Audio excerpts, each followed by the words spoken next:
مکے سے میرے پاس مدینے لائے گا، مجھے مکے نہیں لے کر آئے گا۔ بولو سبحان اللہ، کیا عظمت ہے، حضور کی عظمت دیکھیے۔ اللہ یہ نہیں کہا کہ میرے محمد مکے جا، نہیں، مکے والوں کو کہہ کر کہاں جاؤ۔ بولو، ہم سب کو کہتا ہے مدینے جاؤ، ہم کہتے نہیں جہاں بلاؤ۔ فرمایا کہاں جاؤ؟ مدینے جاؤ۔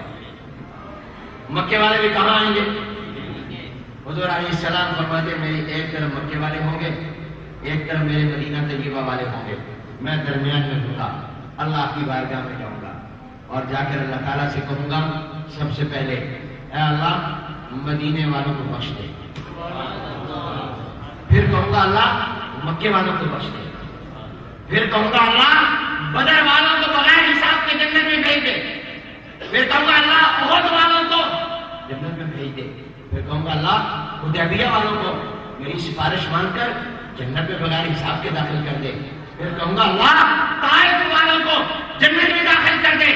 جب میں یہ حدیث پڑھ رہا تھا دل میں سوال آیا، میں نے طلباء سے کہا یہاں ایک سوال ہوتا ہے کہ اللہ کے پیغمبر اللہ سے سفارش کر رہے ہیں کہ اللہ ان کو بخش دے، سفارش رب سے کر رہے ہیں، حضور اکرم صلی اللہ علیہ وسلم کر رہے ہیں، مگر سفارش مدینے والوں کی پہلے کر رہے ہیں، مکے والوں کی بعد میں کر رہے ہیں، فوراً اللہ کی طرف سے وحی کیوں نہیں آ گئی؟ میرے محمد سفارش مجھ سے کر رہے ہو، جس شہر مکہ کی نسبت میرے ساتھ ہے وہ میرا شہر ہے، مدینہ تیرا شہر ہے، سفارش مجھ سے کر رہے ہو، میرے شہر والوں کو نمبر 2 پہ رکھا، اپنے شہر والوں کو نمبر 1 پہ رکھا۔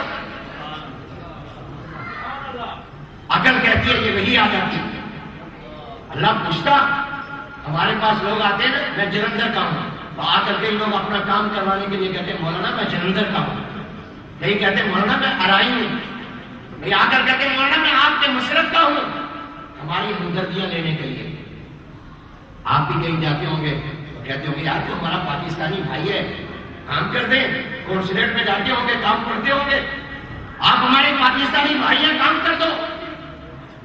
آدمی حوالہ دیتا ہے اس کا، حضور اکرم صلی اللہ علیہ وسلم اللہ سے سفارش کر رہے ہیں، لیکن مدینے والوں کی پہلے مکے والوں کی عقل کہتی ہے فوراً وہی آ جاتی، جس شہر کی نسبت میرے ساتھ ہے، مکے کی نسبت کدھر ہے؟ اللہ کی رحمت کا مرکز ہے نا وہاں بیت اللہ، اور مدینہ طیبہ کی حضور کے ساتھ نسبت، حضور یہاں رہتے ہیں، یہ حضور کے رہنے کا گھر، اب بھی حضور وہاں پر ہے، اس شہر کی نسبت آپ سے، مکے کی نسبت مجھ سے، سفارش مجھ سے کر رہے ہو، مکے والوں کی بعد میں اپنے شہر والوں کی پہلے کر رہے ہو، جس سے سفارش کر رہے ہو پہلے اس کے شہر والوں کی کرو، بعد میں اپنے شہر والوں کی کرو۔ اللہ نے یہ وحی اتاری، حضور کو روکا، حضور کو ٹوکا نہیں، ٹوکا کیوں نہیں ٹوکا؟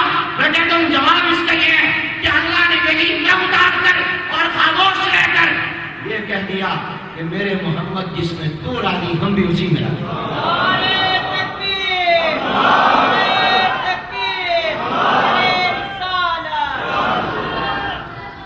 تم یہ چاہتے ہو مدینے والے پہلے جائیں، مکے والے بعد میں جائیں، تو ہم اس پر راضی اور خوش ہیں، اس لیے کہ ہم نے تجھے راضی کرنا ہے۔ ہم نے قرآن میں قسمیں کھا کر کہا تھا وَالضُّحَىٰ وَاللَّيْلِ إِذَا سَجَىٰ مَا وَدَّعَكَ رَبُّكَ وَمَا قَلَىٰ وَلَلْآخِرَةُ خَيْرٌ لَكَ مِنَ الْأُولَىٰ وَلَسَوْفَ يُعْطِيكَ رَبُّكَ فَتَرْضَىٰ۔ تیرا رب اتنا تجھے دے گا، اتنا دے گا، تجھے راضی کر کے چھوڑے گا۔ میں نے قرآن پڑھا ہے، حافظ ہوں، الحمدللہ قرآن کا ترجمہ بھی جانتا ہوں، الحمد کی الف سے لا کر یا بسم اللہ کی بات سے لے کر والناس کی سین تک پورا قرآن حضور کی عظمت ہے، حضور کی تعریف ہے، لیکن قرآن کی آیتوں میں حضور کی عظمت کی اور مقام کی سب سے بڑی دلیل یہ آیت ہے وَلَسَوْفَ يُعْطِيكَ رَبُّكَ فَتَرْضَىٰ۔ رب کہتا ہے محمد تجھے میں راضی کروں گا۔ میں کہتا ہوں ساری دنیا رب کو راضی کرتی ہے، رب اپنے محمد کو راضی کرتا ہے۔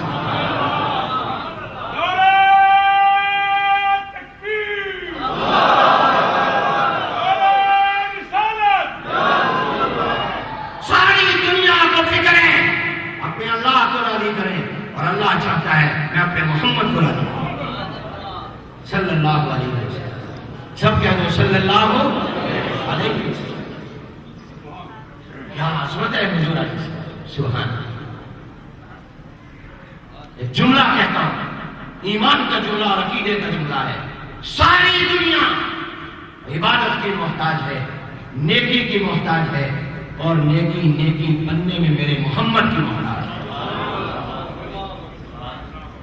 ساری دنیا عبادت کی محتاج ہے، اور عبادت بننے میں میرے پیغمبر کی محتاج ہے۔ یہ عظمت دی اللہ نے حضور۔ قرآن کی جو سورت میں نے پڑھی، آپ تھک تو نہیں گئے؟ بھوک تو نہیں لگی ہوئی؟ لگی تو ہوئی۔ اور روٹی روز کھاتے ہو، یہ خوراک کبھی کبھی ملتی ہے، یہ روحانی غذا ہے، یہ روحانی خوراک ہے۔ میں نے جو سورت کا سہارا لیا تھا آخری پارے، الم نشرح لک صدرک، اللہ کہتا ہے آپ میں نے یہ بتاؤ میری بات آپ کو سمجھ آ رہی؟ کوئی ایسی بات تو اب تک میں نے نہیں کی جو آپ کو سمجھ نہ آئی ہو، سمجھ آ رہی ہو؟ حضور کی عظمت معلوم ہوئی کہ نہیں ہوئی؟ کیا پیغمبر اللہ نے ہمیں دیا، سبحان اللہ۔ یہ سورت میں نے پڑھی تھی، اللہ تعالیٰ کیا فرماتے ہیں؟ الم نشرح لک صدرک، ترجمہ، کیا پیغمبر ہم نے آپ کے لیے آپ کا سینہ نہیں کھول دیا؟ آپ کا سینہ نہیں کھول دیا؟ علماء نے اس کے دو مطلب لکھے۔ ایک مطلب اس کا یہ ہے کہ جب ہم نے آپ کو معراج کرایا، اس سے پہلے مدینہ مکہ المکرمہ میں بیت اللہ کے ایک حصے حتیم میں آپ کو لٹا کر، جنت سے اوزار بھیج کر، آپ کے پاس جبرائیل کو بھیج کر آپ کا سینہ کھولا تھا، چاک کیا تھا، اس کو پھاڑا تھا اور زمزم کے پانی سے دھویا تھا۔ اور اسی لیے میں دلیل دیتا ہوں کہ زمزم کا پانی جنت کے پانی سے بھی آیا ہے، کیونکہ حضور علیہ السلام کا جب سینہ چاک کیا گیا، آپ کا سینہ پھاڑا گیا اللہ کے حکم سے، آج کے لفظوں میں صرف سمجھانے کے لیے کہتا ہوں آپریشن کیا گیا اور آپ کا سینہ پھاڑا گیا، کھولا گیا، تو جبرائیل علیہ السلام نے کھولا، جس اوزار کے ساتھ کھولا وہ کہاں سے لائے؟ جنت سے۔ حضور کا دل نکال کر جس برتن میں تشت میں رکھا وہ کہاں سے لائے؟ جنت سے۔ اور آپ کے دل کو استعمال کرنے کے لیے جتنے آلات استعمال ہوئے وہ کہاں سے لائے؟ جنت سے۔ مگر پانی کہاں سے لیا؟ زمزم کے کنویں سے۔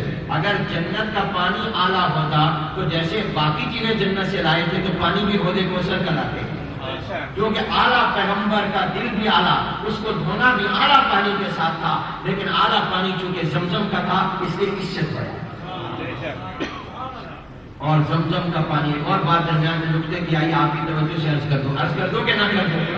دنیا کے سارے پانی منرل واٹر لے لو، چند دن رکھ دو، اس کی سمیل پیدا ہو جائے گی، اس کے اندر بو پیدا ہو جائے گی، ذائقہ بدل جائے گا۔ مگر زمزم کا پانی لا کر ہانگ کانگ میں اپنے گھر کے اندر بوتل میں رکھ دو، سارا سال پڑا رہے، نہ رنگ بدلے، نہ ذائقہ بدلے، نہ خوشبو بدلے، نہ رنگ بدلے، نہ ذائقہ بدلے، نہ خوشبو بدلے۔ اور یہ وہ پانی ہے جو نبی کے پاؤں کی رگڑ سے نکلا تھا۔ ایک اور بات کہنے لگا، حضرت اسماعیل کے پاؤں کی ایڑی کہ رگڑ سے زمین پر پھیر رہے تھے کہ پانی کا چشمہ نکلا۔ جب پیغمبر کے پاؤں کی ایڑی سے نکلنے والے چشمے کا پانی وقت گزرنے کے ساتھ نہ اس کا رنگ بدلے، نہ خوشبو بدلے، نہ ذائقہ بدلے، تو وہ صحابہ جن کے دلوں پر رسول اللہ نے کلمہ داخل کیا ہو، جن کے جسموں کو رسول اللہ کے ہاتھ لگے ہوں، جن کے ہاتھ حضور کے ہاتھ سے لگے ہوں، قیامت تک کیا ابد الآباد تک ان کے ایمان کا نہ رنگ بدلے، نہ خوشبو بدلے، نہ ذائقہ بدلے۔ اس پر ایمان کا رنگ حضور نے چڑھایا ہے۔ کس نے چڑھایا ہے؟ حضور نے چڑھایا ہے۔ نہ رنگ بدلے، نہ ذائقہ بدلے، نہ خوشبو بدلے۔ عقیدہ یاد رکھنا، حضور کے غلاموں اور صحابہ کے ایمان کا رنگ مدھم، اس کی خوشبو کم نہیں ہو سکتی۔ ان کو ایمان کا رنگ کس نے چڑھایا ہے؟ ان کو ایمان کے جام کس نے پلائے ہیں؟ حضور نے پلائے۔ اللہ تعالیٰ فرما رہے ہیں پیغمبر ہم نے آپ کا سینہ کھولا، یعنی اس کو شک کروایا، زمزم کے پانی سے دھلوایا، اس میں علم اور حکمت کا نور ہم نے